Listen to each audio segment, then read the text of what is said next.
Yang kedua, roh itu menuju kepada satu spirit. Nah, spirit ya, namanya apa? Spirit sepak bola. Nah, spirit itu atau semangat atau gairah itu juga roh ya.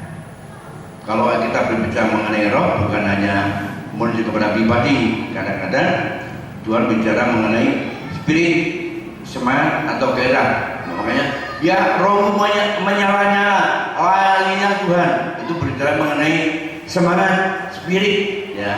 Nah, jadi disitu perlunya belajar firman Allah. Kalau kita nggak belajar firman Allah, tidak menyelidiki, bagaimana kita tahu biarlah rohmu nyala-nyala dan layaninya Tuhan? Bagaimana? Apa saya harus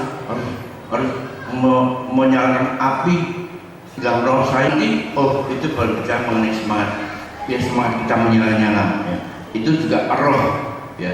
Itu juga roh. Itu mengenai semangat atau gairah. Nah, jadi hidup seseorang sangat nampak dari spirit yang dimilikinya. Spirit seseorang akan nampak terekspresi dari sikap hidup atau gaya hidupnya. Nah, misalnya, wah, ada remaja, wah, dia semangat sekali berdandan, bersolek, semangat sekali untuk belajar di sekolahnya. Nah, spiritnya orang itu punya spirit yang baik. Nah, tapi ada anak juga yang berandalan, yang kurang ajar, spiritnya kurang baik, ya, spiritnya kurang baik, semangatnya kurang baik, ya, gairahnya kurang baik. Nah, spirit itu sebagai gaya hidup, ya, spirit dan gaya hidup sangat ditentukan oleh pola pikirnya. Pola pikirnya itu ditentukan oleh apa yang didengar dan dilihat dan diajar kepadanya. Itu terbentuknya spirit, semangat hidup seseorang ya, di situ ya. Makanya cara mendidik anak ini amat penting sekali, amat penting ya. Jadi spirit seseorang sangat dipengaruhi oleh pengertiannya terhadap sesuatu, ajaran, doktrin atau filosofi hidupnya. Itu amat dipengaruhi. Kita lihat aja sehari-hari, kita lihat di tengah-tengah masyarakat kita. Kenapa anak itu kok berandalan itu? Lihat orang tuanya, mending sempodo. Kita lihat foto. Karena dia hari diajar mendengar, melihat, akhirnya timbul satu spirit, terus semangat, satu gairah yang sama. Nah, makanya di situ perlu adanya pertolongan Tuhan untuk merubah, untuk bisa lahir kembali, untuk bisa dilahirkan kembali. Nah, itu penting. Jadi sebagai orang percaya kita mengalami kelahiran kembali. Ya. Makhluk yang lama itu tidak tidak sesuai dengan tujuan Allah. Makhluk kita dalam daging yang lama ini tidak cocok dengan rencana Allah. Perlu dilahirkan kembali, baru bisa dia menjadi sarana yang efektif dalam kerajaan Allah. Kalau belum lahir kembali, dia beribadah di gereja, tapi rohnya itu sulit untuk dibentuk. Rohnya sulit untuk melakukan firman Allah. Rohnya sulit untuk mentaati roh Allah. Makanya situ perlu namanya kelahiran kembali. Banyak orang gereja, gerejanya bisa muat 10.000 orang, tapi yang betul-betul mereka lahir kembali itu tidak banyak. Nah, itu mengenai spirit. Kita baca 2 Korintus 11 ayat 4. Itu ada satu ayat mengenai spirit. 2 Korintus 11 ayat 4 berbicara mengenai spirit. 2 Korintus pasal 11 ayat 4.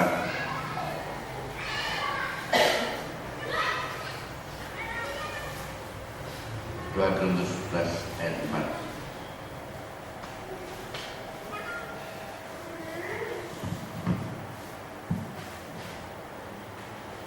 Mulai ayat 1, alangkah baiknya jika kamu sabar terhadap kebodohanku yang kecil ini. Memang kamu sabar terhadap aku. Sebab aku cemburu kepada kamu dengan cemburu ilahi, karena aku telah mempertunangkan kamu kepada satu laki-laki untuk membawa kamu sebagai pahlawan suci kepada Kristus. Tapi aku takut kalau pikiran kamu disesatkan dari kesetiaan kamu yang sejati kepada Kristus, sama seperti Hawa diperdayakan oleh ular itu dengan kelicikannya.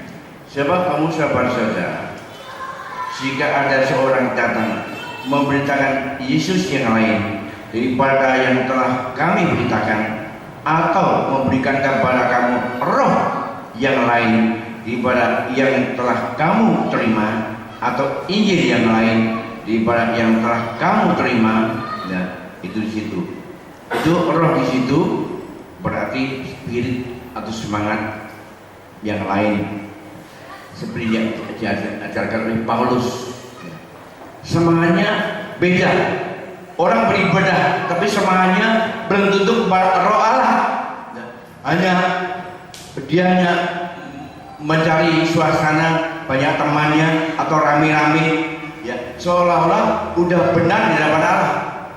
Padahal bukan itu tujuan Tuhan menyelamatkan kita. Jadi ini yang perlu kita renungkan. Jadi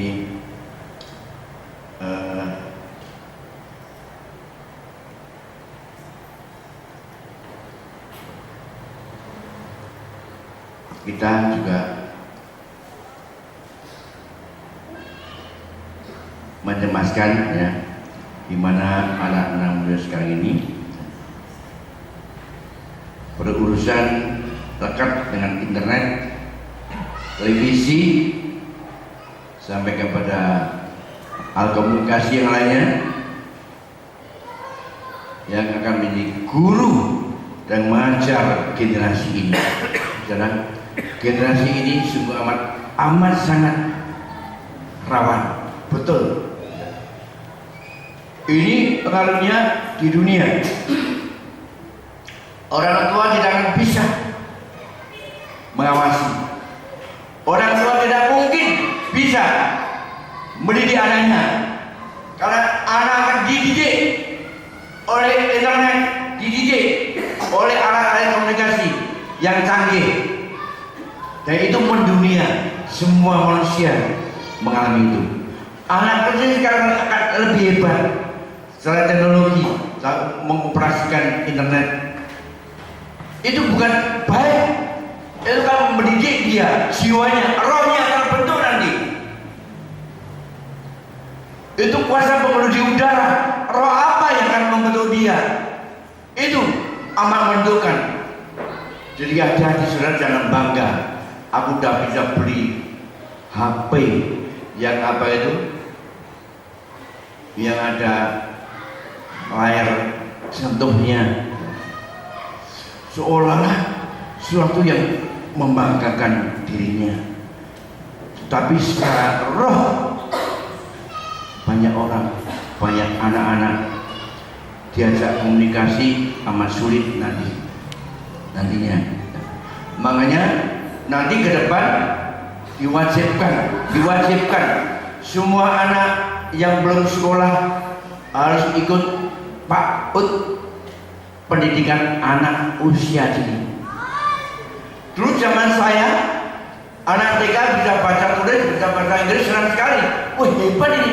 Zaman sekarang nggak bisa, terbalik. Anak kecil bisa bahasa Inggris, wah, belum tentu. Mentalnya belum tentu. Dari mana? Jadi PAUD itu pendidikan apa? Pendidikan karakter. Coba koruptor bukan orang bodoh, dia sarjana profesor. Koruptor kenapa? Dia dididik PAUD usia dini. Usia dini itu usia yang sedang bertumbuh dasar. Untuk dididik kepada mental karakter yang benar, bukan bisa bahasa Inggris, bukan bisa hitung tulis, bukan dididik karakter wataknya. Itu akan berpengaruh pada rohnya nantinya. Jadi itu perkembangan zaman. Memang di masa yang suka orang cinta uang, mengasihi diri sendiri dan mereka sombong. Ya. Makanya dibentuk PAUD. Kalau tidak, udah sudah mau dididik dia, anakmu bisa tendang kamu, bisa bunuh kamu. Betul. Anak ini sekarang, saya lihat, bisa lempar-lempar kepada orang tuanya. Kenapa? Dia tidak dididik PAUD. Itu. Ini hubungannya dengan kehidupan yang kita lihat sehari-hari.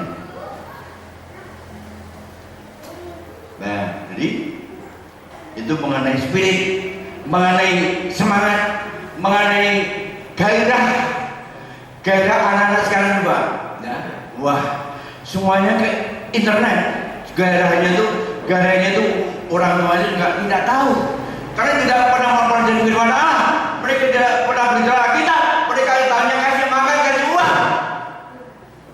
Padahal Alkitab beli 200-300 ribu lebih murah dibeli harta yang lainnya.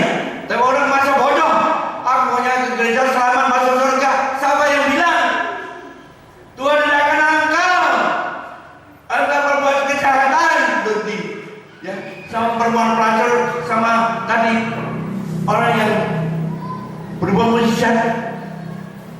Coba yang berbuat mujizat tadi ternyata membuat kejahatan. Motivasinya kita nggak tahu, rohnya kita, spiritnya kita nggak tahu. Spiritnya apa dia melakukan mujizat? Ingin terkenal, ingin dihormati orang, udah nggak terpakai. Tapi malah nanti bertobat, nggak ada lempar batu, aku ampuni yang berbuat dosa lagi. Penjahat di kayu salib, nggak pernah ikut PA, bertobat. Ingat aku Tuhan kalau kau dalam pekerjaanmu. Saya juga bersama Udi Firdaus. Itu jangan ditiru. Maksudnya begini, itu perjanjian campurnya masuk surga. Saya jauh itu gereja masuk masuk surga. Enggak. Engkau masuk gereja, maksudnya dibentuk untuk seperti Kristus. Di situ diolah, bertumbuh, imannya bertumbuh sebagai benar. Kita pelaku firman yang dengan sungguh-sungguh, kita bersekutu dengan sungguh-sungguh, pelajari firman dengan sungguh-sungguh. Itu maksudnya. Bukan untuk ramai-ramai beribadah. Ini itu mengenai spirit. Nah, yang ketiga itu mengenai istilah yang seringkali kita dengar mengenai rohani. Orang ini rohani. Tiap minggu nggak pernah absen, rohani dia. Ya, padahal belum tentu rohani. Ya. Mari kita baca dulu 1 Korintus pasal 3 ayat 1 sampai 4. 1 Korintus pasal 3 ayat 1 sampai 4. Adakah kami mulai lagi memuji-muji diri kami? Atau perlukah kami seperti orang-orang lain menunjukkan surat pujian kepada kamu atau dari kamu? Maaf. 1 Korintus 3. 1 Korintus 3 ayat 1 sampai 4.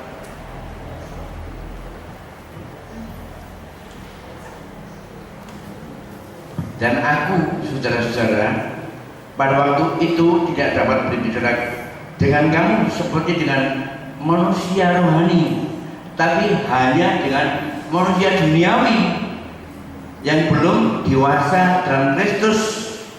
Susulah yang kuberikan kepadamu bukanlah makanan keras, sebab kamu belum dapat menerimanya, dan sekarang pun kamu belum dapat menerimanya, karena kamu masih manusia duniawi. Sebab jika di antara kamu ada iri hati dan perselisihan, bukankah hal itu menunjukkan bahwa kamu manusia duniawi dan bahwa kamu hidup secara manusiawi?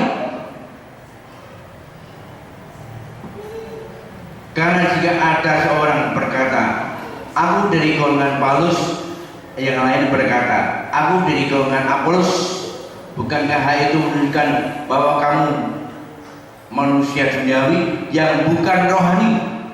Nah, itu saya lihat dalam kehidupan sehari-hari banyak terjadi ya, di antara orang-orang Kristen, bangga dengan gerejanya, bangga dengan milik gereja, bangga dengan perintahnya dan sebagainya. Itu manusia duniawi ya. Lalu perjuangan yang berat. Walaupun Roh Kudus bekerja aktif ya. Jadi sebuah manusia harus aktif untuk menjadi manusia rohani ya. Itu perjuangan yang berat. Roh Kudus aktif, kita juga harus aktif.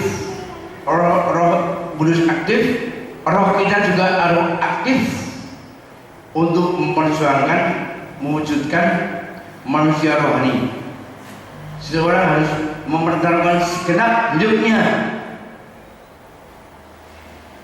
Di sini letak mahalnya harga keselamatan. Keselamatan itu bisa terjadi karena anak-anak sendiri berkorban, darahnya tertumpah di kayu salib. Dari nilai harga tidak terbayar. Nah, kalau kita banyak orang percaya yang mau berhasil tanpa bayar harga, tidak mungkin. Ya tadi seperti Matius pasal 7 tadi, ada 1 sampai 23 tadi. Aku tidak kenal engkau. Karena untuk mewujudkan manusia rohani ini perlu mempertaruhkan segenap hidupnya.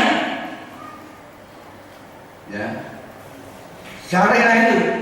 Saya ada keluarga punya anak istri, saya tinggalkan, saya ikut apa jalan Tuhan dengan sesungguh-sungguhnya, dengan segenap hidup saya, dengan perjuangan saya, kekuatan saya. Ya, saya biar melayani Tuhan sampai karena stroke, tidak apa-apa. Pokoknya apa jalan Tuhan, jiwa diselamatkan. Di sini tanya mahalnya harga keselamatan. Mari kita baca Lukas pasal 13. Bukan pasal 13. Ada 24. Lukas pasal 13. Ada 3 yang 24.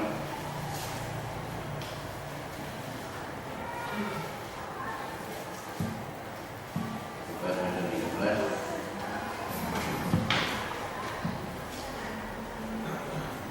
Tuhan Lukas pasal 13 ayat 23 sampai 24. Dan ada seorang yang berkata kepada Tuhan, jika saja orang yang diselamatkan. Iya, kalau kita terangnya kan ada sedikit yang diselamatkan ya. Dan jawab Yesus kepada orang di situ, berjuanglah untuk masuk melalui pintu yang sesat.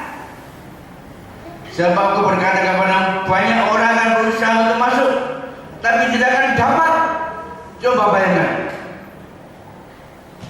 Coba, udah berusaha untuk masuk dan tidak bisa masuk. Itu orang yang punya semangat, punya kesungguhan, nggak bisa masuk. Ya, tentunya dia bukan umat terpilih. Nah, kalau dipilih oleh Tuhan, baru bisa masuk. Ya. Jadi ternyata untuk bisa selamat, ya, Go Yesus keputusanku, dunia di belakang, salib di depan, itu nyanyi. Nah, tapi kenyataan hidup bagaimana? Dunia di depan, salib di depan, Raisa, keburuan. Dunia di depan, salib tak tinggalkan. Dunia di depan pasti salib ditinggalkan. Ya, karena dunia itu sudah sesuai dengan kasih Bapa. Mengasihi dunia, isi dunia itu tidak sesuai. Kalau kita masih mencintai dunia, mencintai apa yang di dalam dunia, kasih Bapa tidak ada dalam kamu. Pasti bisa dikoreksi, bisa diberikan. Ya, kita belajar Alkitab. Makanya di Alkitab itu penuntut hidup baru itu bagus. 350. Loh, beli aja. Lebih murah dari sepeda motor, lebih murah dari sepeda ontel, lebih murah. Tapi untuk mendapatkan pengertian yang benar, supaya tidak tersesat dan masuk neraka. Taruhannya di situ, taruhannya masuk neraka gak selamat. Seperti Matius 7 ayat 23. Aku udah pesuruh Tuhan, udah ngusir setan demi namamu, udah membuat mujizat demi namamu. Mungkin dia penginjil, mungkin dia jemaat yang aktif, mungkin dia pengurus gereja.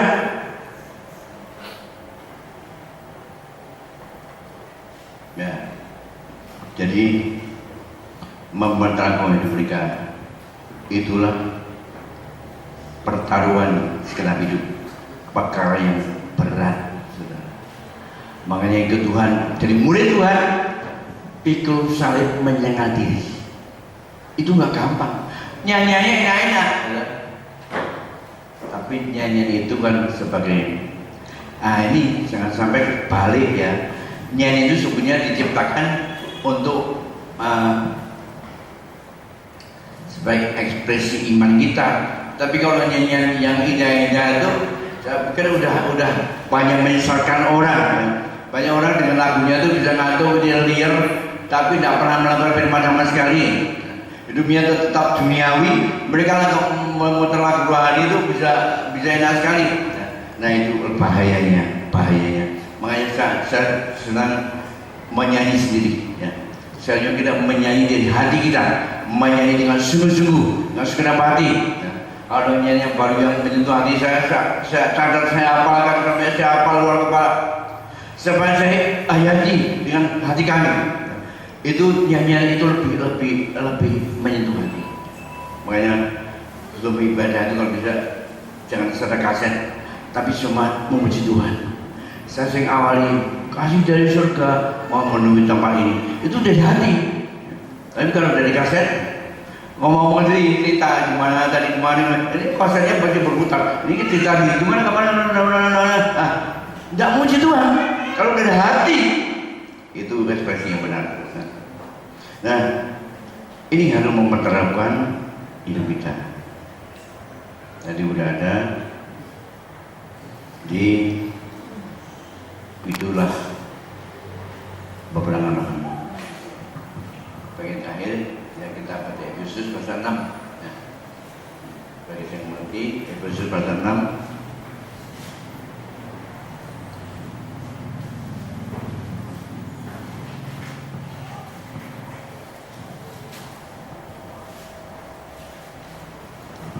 Sepuluh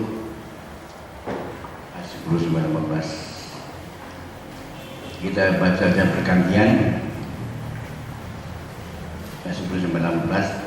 Saya akan baca ayat yang pertama, saudara ayat yang kedua.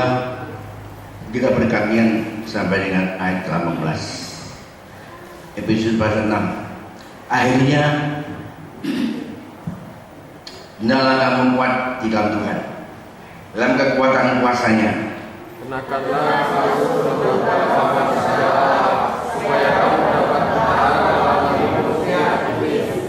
Karena perjuangan kita bukanlah melawan darah dan daging, tapi melawan pemerintah-pemerintah, melawan penguasa-penguasa, melawan penghulu-penghulu dunia yang gelap ini, melawan roh-roh jahat di udara. Sebab itu ambillah seluruh perlengkapan senjata Allah, supaya kamu dapat mengadakan perlawanan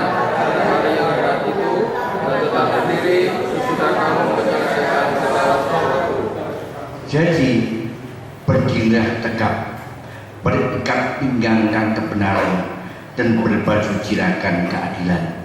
Kakimu berkasutkan kerelaan untuk memberitakan Injil damai sejahtera. Dalam segala keadaan pergunakanlah perisai iman, sebab dengan perisai itu kamu akan dapat memadamkan semua panah api dari si jahat. Dan terimalah topeng keselamatan dan pedang roh, yaitu firman Allah.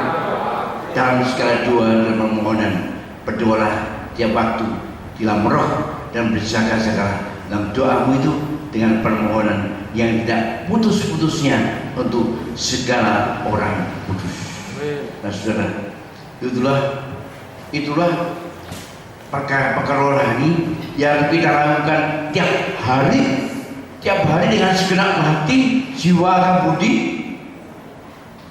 Coba bayangkan, itulah kehidupan Kristiani yang sebenarnya yang dipimpin oleh Roh Kudus.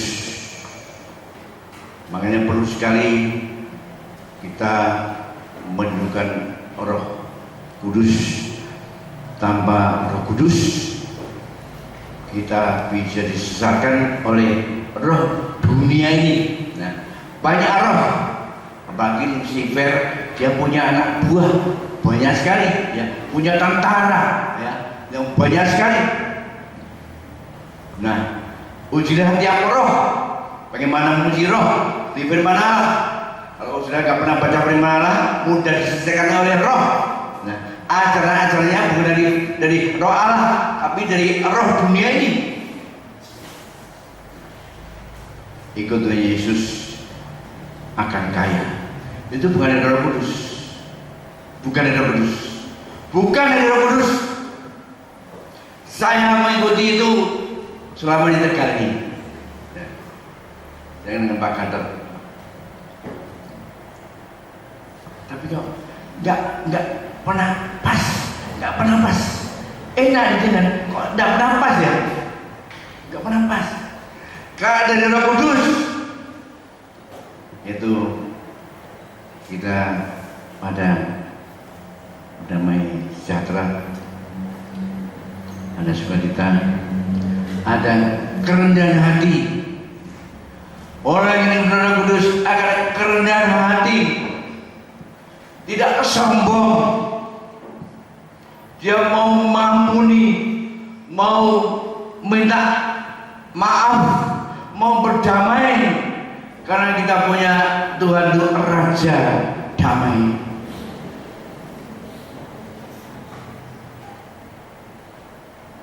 Mari kita berdoa.